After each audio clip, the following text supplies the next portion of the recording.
मित्रों नमः शिवाय। मैं ज्योतिष दवैक पंडित देवेंद्र द्विवेदी, शहडोल मध्य प्रदेश से।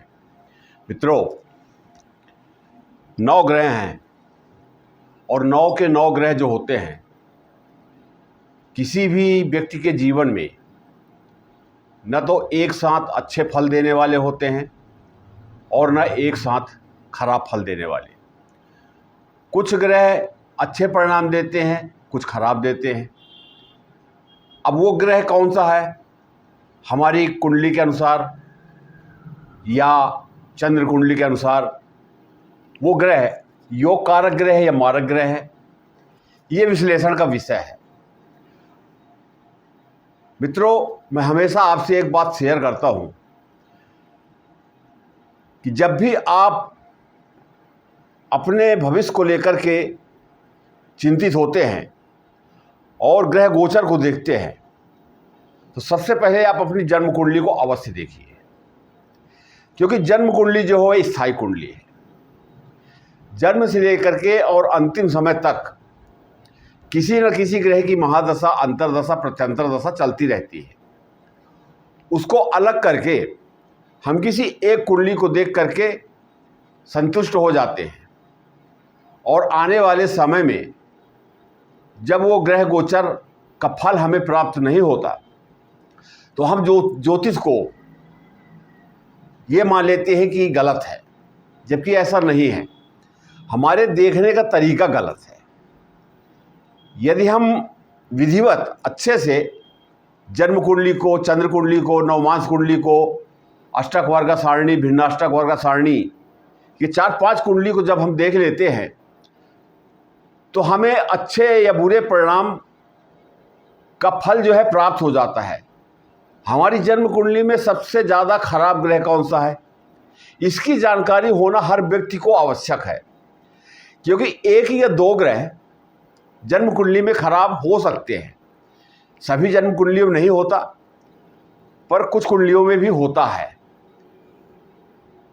क्योंकि वो ग्रह जो है किसी भी ग्रह की महादशा, अंतरदशा चलती है, या हो सकता है उसी ग्रह की महादशा, अंतरदशा चल रही हो, तो उस ग्रह को, क्योंकि जब किसी दूसरे ग्रह की भी, मान लीजिए मंगल की महादशा चल रही है और उसमें गुरु की अंतरदशा, और गुरु ही सबसे ज़्यादा खराब है, तो ये हमें कैसे पता चले? तो जन्म कुंडली से, ज्योतिषीय गणित के माध्यम से ये भी पता चलता है कि कौन सा ग्रह सबसे ज़्यादा खराब है, कि जब जब उसकी महादशा, अंतरदशा आएगी तो हमारे जीवन में समस्याएं आएंगी। तो ऐसे ग्रह को पहले पहचान करके उस ग्रह का मंत्र जाप, अनुष्ठान, शांति वगैरह वगैरह जो भी संबंधित कार्य हैं उन्हें कर लेना चाहिए, जिससे वो कभी भी महादशा, अंतरदशा में आए तो वो फलीभूत न हो, शांत रहे या अच्छे परिणाम दे। अब गोचर की हम बात करते हैं तो गोचर कुंडली जो होती है, इसका फल जो होता है अस्थायी होता है। अस्थायी इसलिए माना जाता है क्योंकि गोचर में जो ग्रह होते हैं कम समय के लिए होते हैं। जैसे मंगल लगभग 40-42 दिन, बुध शुक्र 22 से 25 दिन, ये छोटे छोटे समय के लिए ग्रह आते हैं गोचर में और अच्छे परिणाम देकर के निकल जाते हैं, राशि परिवर्तन हो जाता है। तो हमेशा एक बात का आप ध्यान रखिए, मेरा परामर्श भी है आपसे, अनुरोध इसलिए है कि आपको सही जानकारी प्राप्त हो। आधी अधूरी जानकारी हमेशा घातक होती है। आप किसी समस्या का निदान प्राप्त नहीं कर सकते हैं।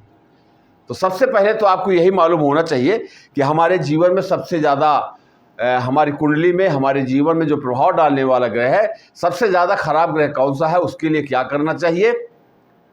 एक बार संपूर्ण विश्लेषण करने के बाद ये सब कुछ पता चल जाता है।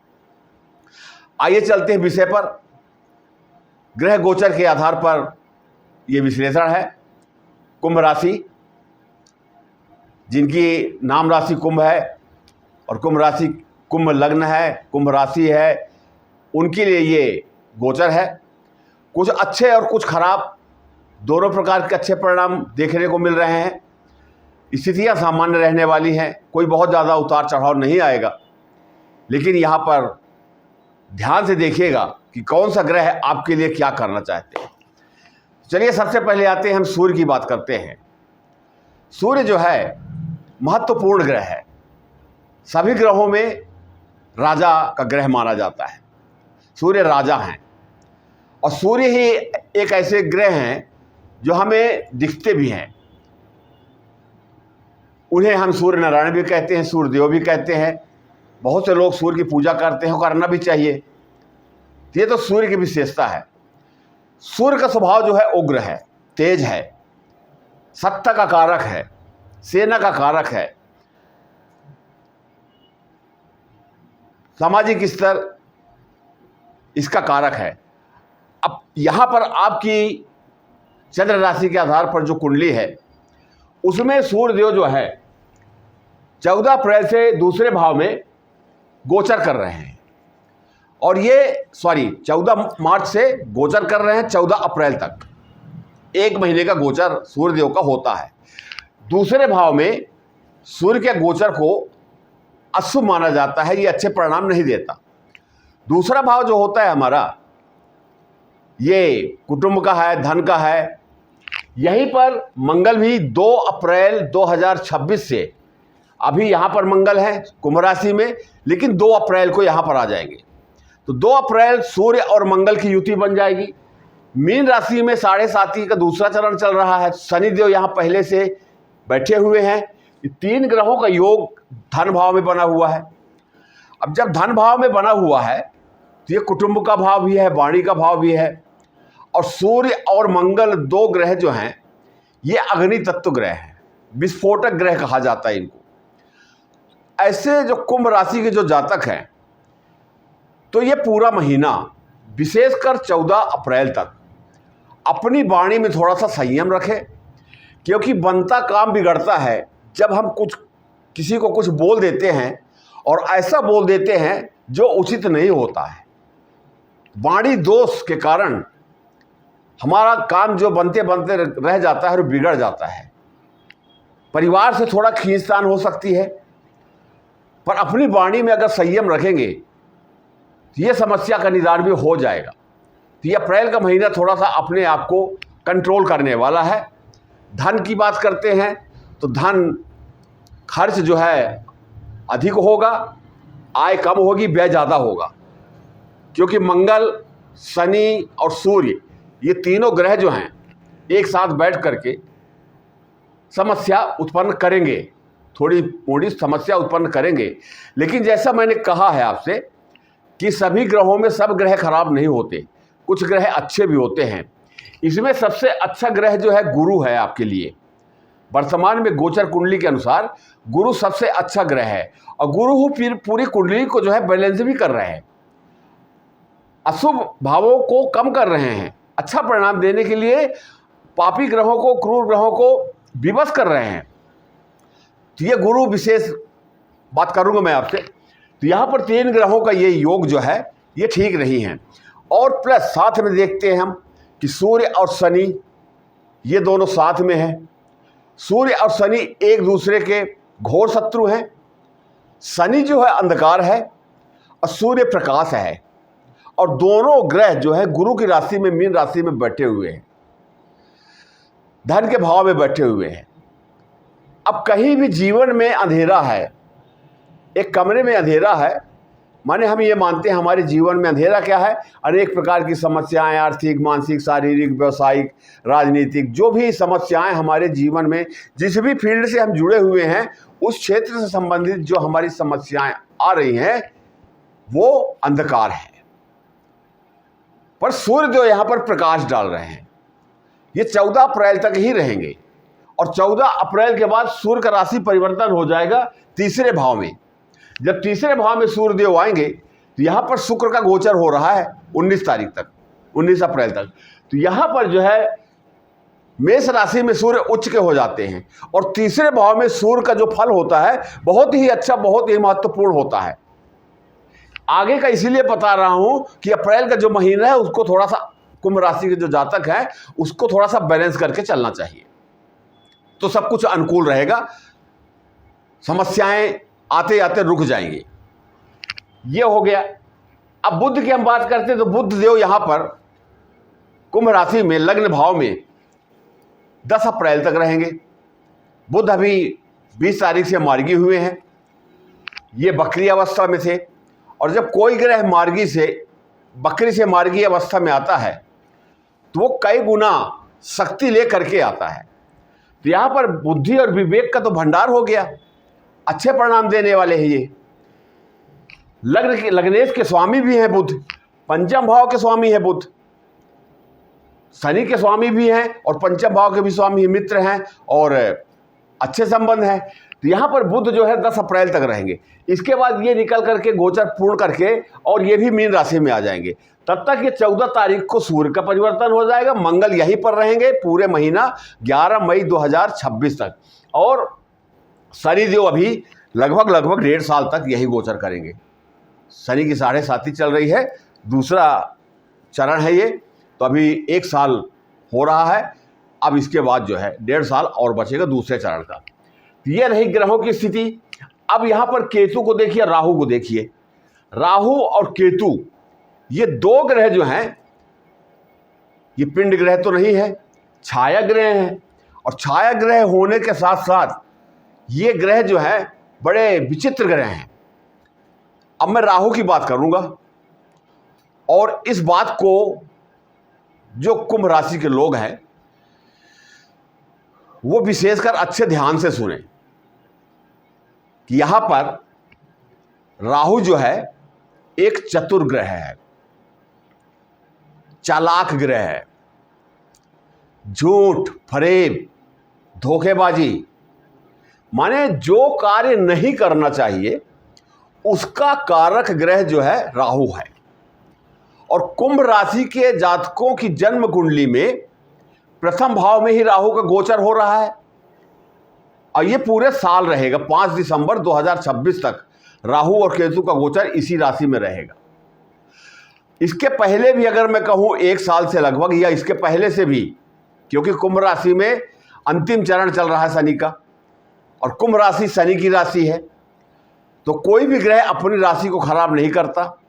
लेकिन यहाँ पर राहु जो बैठ करके और ये सब गलत कर रहा है, जो हम सोचते हैं, जो निर्णय लेते हैं वो गलत हो जाते हैं, हमारे मन में लोभ पैदा हो रहा है, हम झूठ नहीं बोलना चाहते लेकिन हम विवश हो रहे हैं। तो ये राहु का काम है।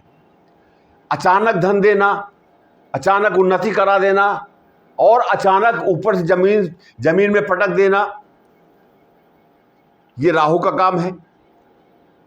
तो कुंभ राशि के जातकों को हमेशा एक बात का ये ध्यान रखना चाहिए कि राहु चालाक ग्रह मुझसे कहीं गलती करवा सकता है, और गलती भी ऐसी वैसी करवाएगा जिससे आप फंस जाएंगे। लालच में आकर के हम कहीं आदान प्रदान कर लिए या कुछ कर लिए, कोर्ट कचहरी का चक्कर फंस गया। तो इस प्रकार से ये राहु जो है बड़ा ही विचित्र ग्रह है। अब आते हैं जो सबसे महत्वपूर्ण ग्रह है। अच्छा, यहाँ पर जो है राहु लग्न में और केतु जो है सप्तम भाव में ये बैठे हुए हैं। अब यहाँ पर कालसर्प दोष भी बन रहा है। अब ये कालसर्प दोष अनंत कालसर्प दोष, हालांकि जैसा मैंने कहा है कि गोचर में अस्थायी ग्रह होते हैं, तो ये इसमें से कोई भी ग्रह गोचर करते करते जब बाहर निकल जाएगा, इनकी परिधि से बाहर आ जाएगा, तो ये कालसर्प दोष समाप्त हो जाता है। पर यहाँ पर देखिए आप कि राहु और केतु जो है ये कालसर्प दोष भी बना रहे हैं। इसका भी प्रभाव देखने को प्राप्त होगा, क्योंकि राहु की 7वीं दृष्टि सूर्य पर पड़ रही है, और सूर्य चंद्रमा के साथ ही राहु का ग्रहण योग भी बनता है। और जब जब ग्रहण योग बनता है तो राहु जो है सूर्य को और चंद्रमा को ग्रहण करता है, खाने का प्रयास करता है, और खा भी लेता है। जितने समय तक वो मुंह में रखता है ठीक है, और नहीं तो सूर्यदेव निकल जाते हैं, चंद्रदेव निकल जाते हैं, तो ग्रहण समाप्त हो जाता है। तो ये 7वीं दृष्टि राशि पर पड़ रही है, सिंह राशि पर। तो यहाँ पर ये भी अशुभ हो गया, और यहाँ पर जो है दाम्पत्य जीवन को लेकर के थोड़ा उठापटक हो सकती है। लव मैरिज का योग बन सकता है, प्रेम संबंध का योग बन सकता है। अच्छे परिणाम देखने को, प्रेम संबंध से जुड़े लोगों को अच्छे परिणाम देखने को प्राप्त हो सकते हैं। ये तो राहु और केतु की है। अब जो चमत्कार दिखाने वाला ग्रह है जो सब कुछ देने वाला ग्रह है, वो आपकी चंद्र कुंडली में पंचम भाव में मिथुन राशि में गुरु का है। अब बहुत से जातक ऐसे होंगे, किसी न किसी ग्रह की महादशा अंतरदशा तो चलती ही होगी, पर बहुत से जातक हमारे ऐसे होंगे जिनके जीवन में या जिनकी कुंडली के अनुसार गुरु की महादशा अंतरदशा चल रही होगी। तो ये गुरु क्या करते हैं? गुरु बड़े ही महत्वपूर्ण ग्रह हैं। गुरु की दृष्टियां भी हैं, 3 दृष्टियां हैं, 5वीं 7वीं और 9वीं दृष्टि। और त्रिकोण के भाव में पंचम भाव में गुरु का जो गोचर होता है बड़ा ही महत्वपूर्ण होता है, बहुत ही सुंदर, बहुत ही अच्छा। तो ये पंचम भाव जो है ये विद्या बुद्धि संतान, सट्टा जुआ लॉटरी, हालांकि सट्टा जुआ लॉटरी अशोभनीय कार्य हैं, इनकी निंदा होती है, ऐसे कार्यों से लोगों को बचकर रहना चाहिए। प्रेम संबंध, लव मैरिज, बड़े पर्दे के कलाकार, सिनेमा के कलाकार, टीवी के कलाकार, गीतकार, संगीतकार, लेखक, शेयर मार्केट, इन सब बातों का हम अध्ययन करते हैं पंचम भाव से। विद्या बुद्धि संतान का तो करते ही हैं। तो जो छात्र हमारे बच्चे हमारे पढ़ रहे हैं, कंपटीशन में बैठ रहे हैं या बैठने वाले हैं, क्योंकि गुरु अभी यहीं पर 2 जून तक यहीं पर गोचर है गुरु का। और ये समय जो है 11 मार्च से गुरु मार्गी हुए हैं, तो 11 मार्च से लेकर के 2 जून तक का जो समय है, तो कुंभ राशि के जो छात्र हैं, जो जातक हैं, अध्ययन कर रहे हैं, कंपटीशन में बैठ रहे हैं, उनके लिए बड़ा ही महत्वपूर्ण है। गुरु का आशीर्वाद उनके लिए विशेष रूप से फलदायी होगा। जो पति पत्नी संतान की इच्छा रख रहे थे, संतान का सुख भी प्राप्त हो सकता है, संतान की प्राप्ति भी हो सकती है, बड़ा अच्छा योग है। कुंभ राशि के जातक जो शेयर मार्केट से जुड़े हैं, अच्छे कार्य कर रहे हैं, उन्हें भी उन्नति होगी। शेयर मार्केट से लाभ हो सकता है, लॉटरी से लाभ हो सकता है, लेकिन इनसे दूर रहिए तो ज़्यादा अच्छा है। प्रेम प्रसंग, अगर बीच में किसी प्रकार की दूरियां हो गई थी और अगर आपका प्रेम सच्चा है, आत्मिक लगाव है, अनकंडीशनल लव है, तो यहां पर अच्छे परिणाम देखने को प्राप्त होंगे। अब गुरु की 5वीं दृष्टि जो है पांचवी दृष्टि जो है 9वें भाव में पड़ रही है। ये तुला राशि है। तुला राशि शुक्राचार्य देव की राशि है। शुक्राचार्य जो है दानवों के गुरु हैं और गुरु बृहस्पति देवताओं के गुरु हैं, दोनों गुरु हैं और दोनों भाग्य विधाता हैं, दोनों धन के कारक हैं, दोनों संतान के कारक हैं, दोनों दाम्पत्य जीवन के कारक हैं। तो दोनों का स्वभाव जो है आशीर्वाद स्वरूप है, बहुत ही अच्छे परिणाम देते हैं। एक गुरु दूसरे गुरु की राशि पर दृष्टि डाल रहे हैं, तो कहीं भाग्य बाधित हो रहा था अगर, तो वो भाग्य भी साथ देगा। 9वां भाव जो है भाग्य का भाव है। पिता से किसी प्रकार की अनबन थी वो दूर होगी।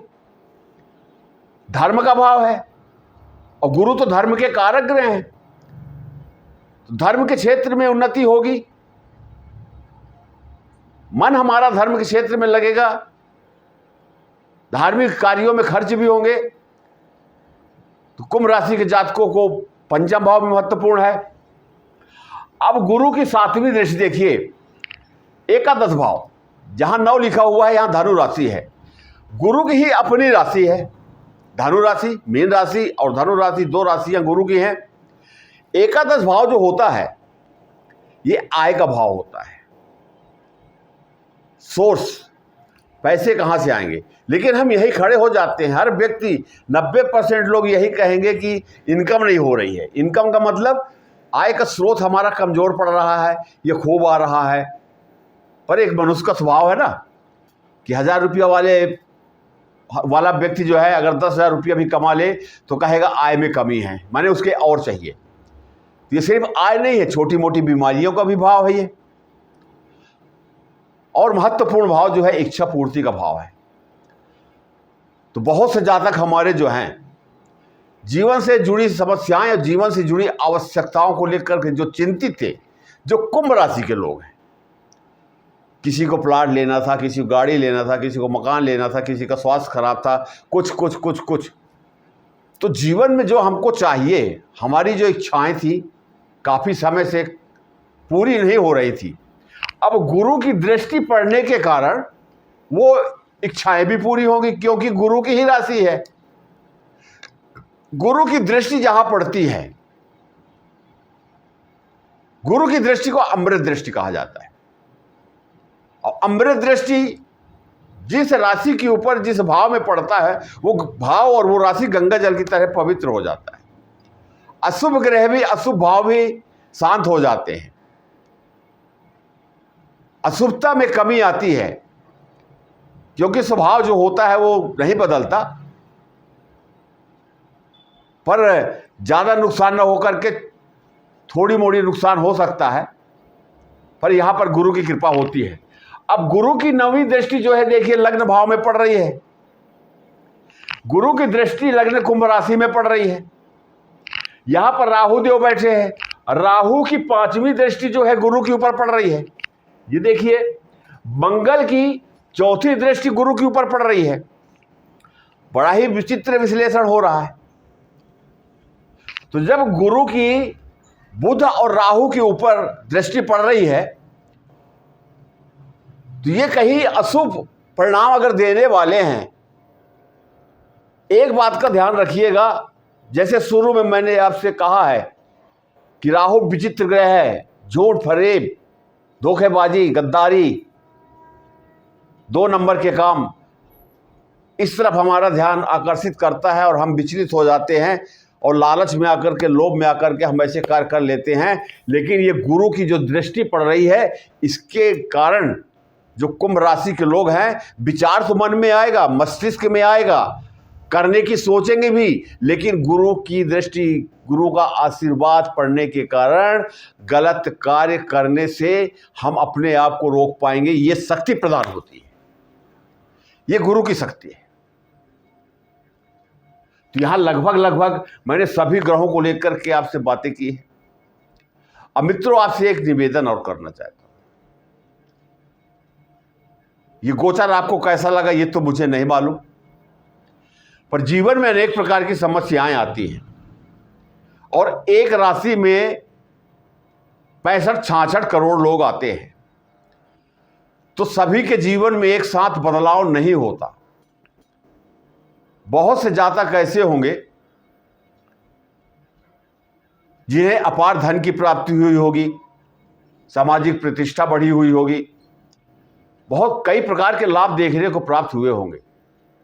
और बहुत से जातक ऐसे होंगे जो समस्याओं से घिरे हुए हैं। कुंभ राशि में अंतिम चरण 7.5 का चल रहा है, इसका भी प्रभाव है। हालांकि ये शनि की राशि है, तो शनि का एक स्वभाव है, राशि तो ठीक है, पर ये जो 7.5 का जो समय होता है, 7.5 साल का, 30 महीना करके 2.5 साल के एक राशि में जो शनि देव गोचर करते हैं और 30 साल बाद पुनः उसी राशि में आते हैं, बहुत मंद गति से चलने वाले ग्रह हैं। तो ये शनि देव हमको सिखाने के लिए आते हैं, क्योंकि जब अच्छे समय थे तो हम बहुत कुछ गलत कर रहे थे जो नहीं करना चाहिए था, और उसी का परिणाम है कि अब शनि देव हमको सिखाने आ रहे हैं। पर ये धैर्य और शांति से, सुविचारों से, धर्म से जुड़कर अच्छे कार्य करते हुए, माता पिता का, बुजुर्गों का सम्मान करते हुए यदि हम ये समय निकालते हैं, तो शनि देव जाते जाते जितना आपसे लिए हैं उसका कई गुना ज़्यादा आपको दे करके जाएंगे। ये भी सत्य है, क्योंकि शनि जो है न्याय प्रिय हैं कि 7.5 में यदि हमने अच्छा कार्य किया है, ईश्वर की आराधना की, अच्छे धर्म कर्म के कार्य किए, तो हमारी समस्याएं कम होंगी, शनिदेव प्रसन्न होंगे और जीवन में हम जो खो चुके हैं वो सब कुछ प्राप्त होगा, ऐसा ज्योतिष के माध्यम से कहा जाता है। मित्रों, ये वीडियो आपको अच्छा लगा हो इसे लाइक जरूर करें, शेयर करें, सब्सक्राइब कर लें कि जो भी वीडियो मैं डालूं वो आप तक सीधे पहुंच जाए।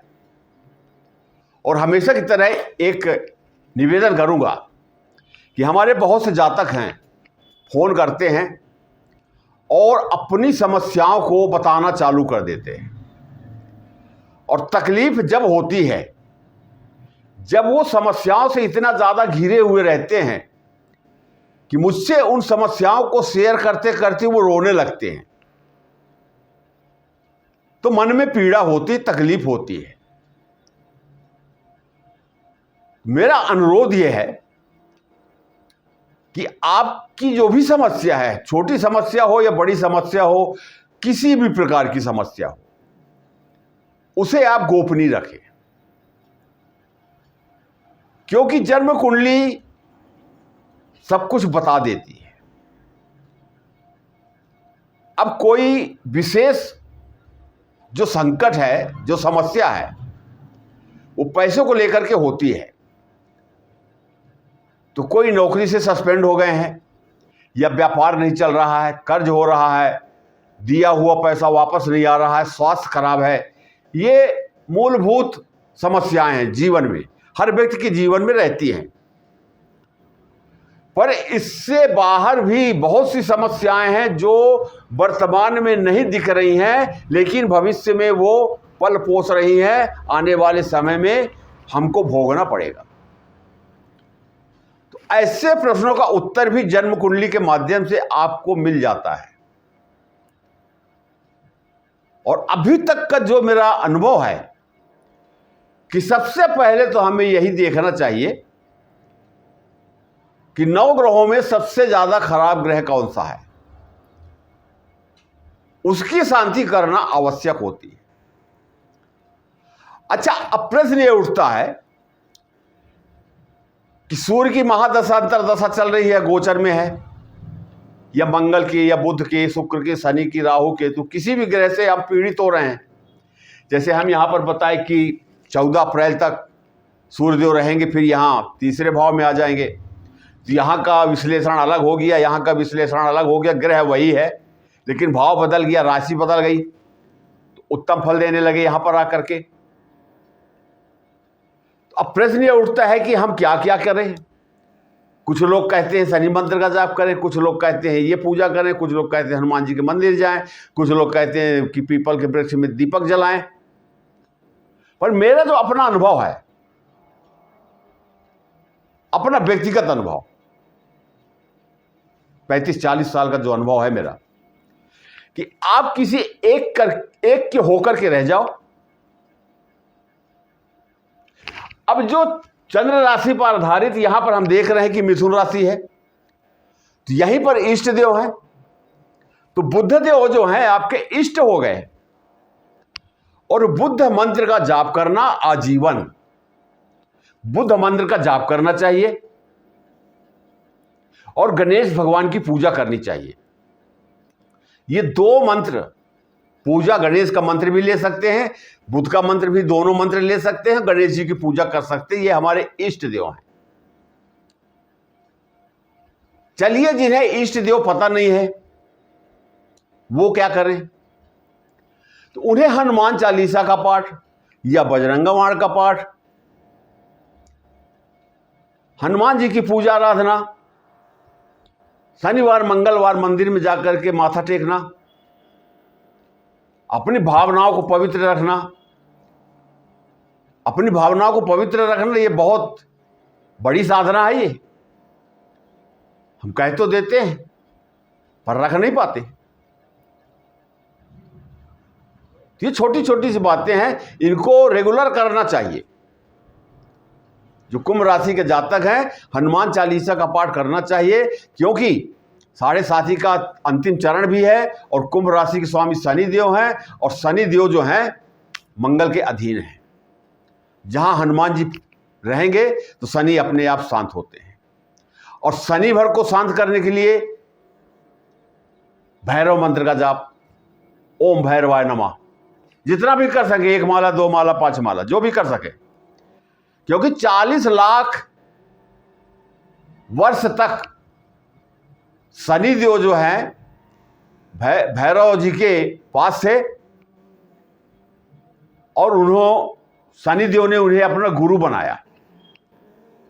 जब गुरु मंत्र का, शनि के गुरु मंत्र का हम जाप करेंगे तो शनि भी शांत होते हैं। ओम भैरवाय नमः, ओम भैरवाय नमः, ओम भैरवनाथाय नमः, ओम भैरवनाथाय नमः। कई मंत्र हैं भैरव देव के, इससे भी अनुकूलता आती है। ये छोटे छोटे से जो उपाय हैं, इसे जीवन पर्यंत करते रहना चाहिए, जिससे जो ये ग्रहों का जो लहर है, कभी अच्छा कभी खराब, कभी अच्छा कभी खराब चलता रहता है। देखिए, जीवन में एक सा समय नहीं रहता, हर व्यक्ति के जीवन में उतार चढ़ाव आते हैं। कभी बहुत अच्छे समय आते हैं तो कभी बहुत खराब आ जाते हैं, लेकिन हमारा जीवन एक पटरी पर रहे, सामान्य स्तर में, जिस स्तर में हम हैं वो स्तर हमारा बना रहे। ऐसे स्थिति के लिए प्रभु की कृपा हमारे ऊपर बनी रहे। तो जैसा मैं बताया हूँ आपसे कि भैरव मंत्र का जाप और हनुमान चालीसा, बजरंग बाण, इसमें जो भी अच्छा लगे आपको आप करें। आप अपनों की या किसी की जन्म कुंडली दिखाना चाहते हैं तो दिए गए व्हाट्सएप नंबर में अपना नाम, जन्म तारीख, जन्म समय, जन्म स्थान, जिला, प्रदेश और देश लिख करके व्हाट्सएप मैसेज कर दें। और जैसे ही आपका नंबर आता है, मैं स्वयं आपसे बातें करूंगा। आपको बता दिया जाएगा कि इतनी टाइम हम बात करेंगे। हम आपसे बात स्वयं करेंगे। समय की कोई पाबंदी नहीं है। लगभग 1 घंटे का, आधा घंटे का विश्लेषण और आधा घंटे बातचीत में निकलते हैं। लगभग 1 घंटे का समय लगता है। अब ये वीडियो आपको अच्छा लगा हो तो पुनः आग्रह करूंगा कि इसे लाइक कर दीजिए, सब्सक्राइब कर दीजिए, शेयर कर दीजिए, घंटी के बटन को दबा लीजिए कि कोई भी वीडियो मैं डालूं वो आप तक सीधे पहुंच जाए। हनुमान जी आप सबके ऊपर कृपा बनाए रखें। कमेंट्स में जय बजरंगबली लिख दें, 3 बार, 5 बार, 11 बार। जब आप लिखेंगे तो आपके मन और मस्तिष्क में ये बात भी चलेगी, जय बजरंगबली, जय बजरंगबली, जय बजरंगबली। इसका भी फल प्राप्त होता है। इन्हीं शब्दों के साथ अपनी वाणी को विराम देता हूं। नमः शिवाय।